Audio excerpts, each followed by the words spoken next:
me say that it looks like it's taking a while to do this, but the metal will get to a point where all of a sudden it'll just flick up by itself, and then you're maybe beyond where you want to be.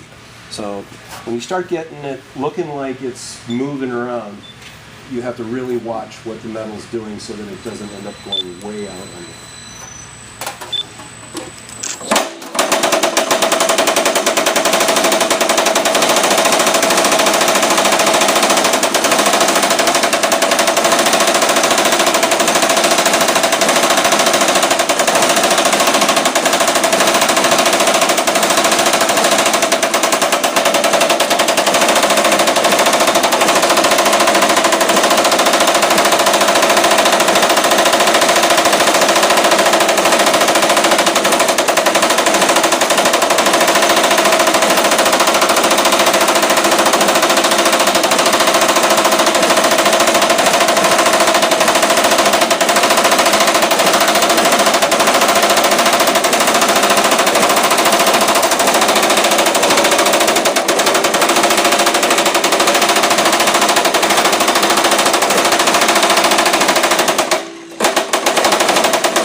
See that?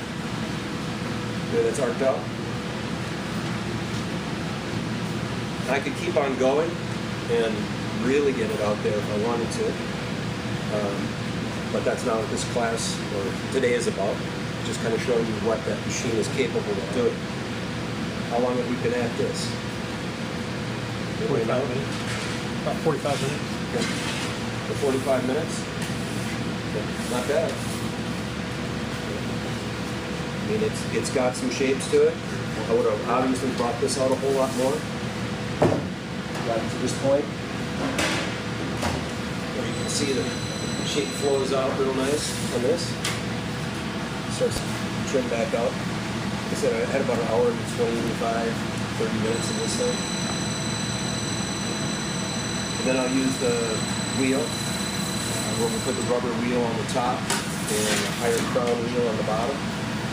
And then we can tighten this edge up. See how this one is a lot wider and it's low across that base. We can tighten that up with that wheel like that. And that's why I'll use a number of different pieces. And then I might go over there and use the shrinker. I was telling you that it's hard to make a weld after you've done that and make it all flat, but I might use that to tighten up maybe a little bit of wherever I have some stretch that I don't want. Then I can edge it with what Johnny was using over there, you know, and put a nice little drop edge in it, leave enough material on it that I can reverse it, put a crisp line in it, and then roll it over, put a piece of wire in it, hammer it back, and it's kind of thing. So that's kind of how it works.